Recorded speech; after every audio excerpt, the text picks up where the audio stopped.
देख रहे हैं डार्क स्कैरी। तो चलिए बढ़ते हैं आज की कहानी की यार। दोस्तों, भूत प्रेत को लेकर सभी के मन में अलग अलग विचार होते हैं। ऐसा ही एक किस्सा शिवानी जी की दादी के साथ बीता था। तो आइए जानते हैं इस खौफनाक घटना को और भी विस्तार से। दोस्तों, आगे की कहानी मैं शिवानी जी की दादी के पॉइंट से सुनाता हूँ।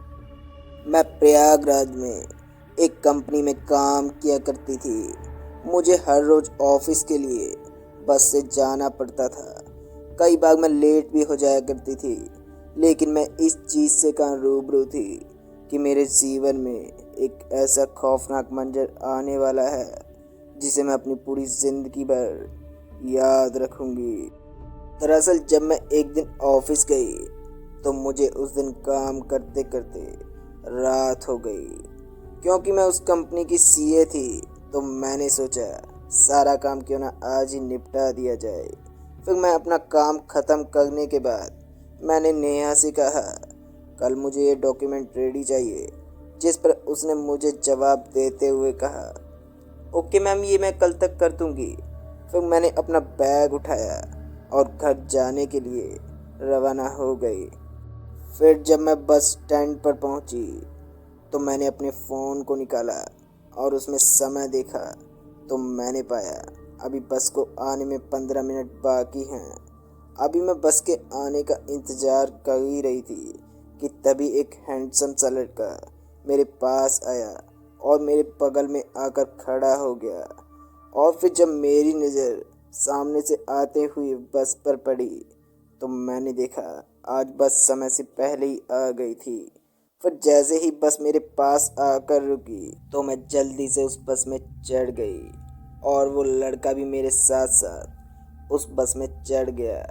वो पीछे वाली सीट पर जाकर बैठ गया था और फिर मैं भी आगे वाली सीट पर बैठ गई।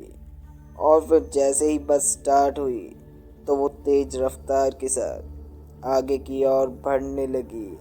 और फिर जब मेरी नज़र बस में बैठे हुए यात्रियों पर पड़ी तो मैंने पाया सभी की मुंडी नीचे की ओर झुकी हुई थी।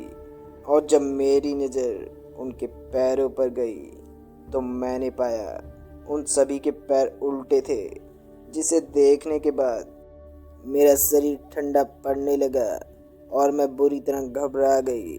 फिर मैंने सोचा आज मैं गलत बस में सवार हो गई हूँ, मुझे जल्द से जल्द इस बस से नीचे उतरना होगा। फिर जो लड़का मेरे पीछे बैठा हुआ था, मैंने उस पर चोरी का इल्ज़ाम लगा दिया कि इसने मेरा पर्स चुराया है। फिर मैंने कंडक्टर को बस रोकने का इशारा किया और ज़ोर ज़ोर से चिल्लाने लगी। फिर जैसे ही बस रुकी तो मैंने उस लड़के का हाथ पकड़ा और बस से नीचे उतर गई। फिर जैसे ही बस वहाँ से चली गई उसके बाद उस लड़के ने मुझसे कहा, तुमने मेरे ऊपर झूठा चोरी का इल्ज़ाम क्यों लगाया? जिस पर मैंने उससे कहा, मैंने आज तुम्हारी जान बचा ली।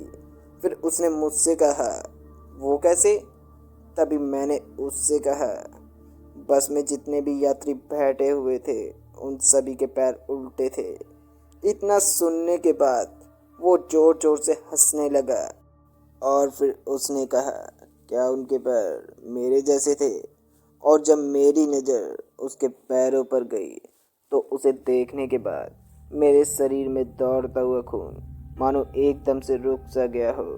दरअसल दोस्तों, इस बार मैंने देखा उसके भी पैर उल्टे थे। फिर मैं तुरंत ही बेहोश हो गई। तो दोस्तों, इस कहानी में बस इतना ही। कहानी आपको पसंद आई हो तो लाइक शेयर ज़रूर करें। मैं आपका दोस्त मिलता हूँ एक और नई कहानी के साथ। और अगर आपके पास भी ऐसी ही और कहानी है तो आप हमारे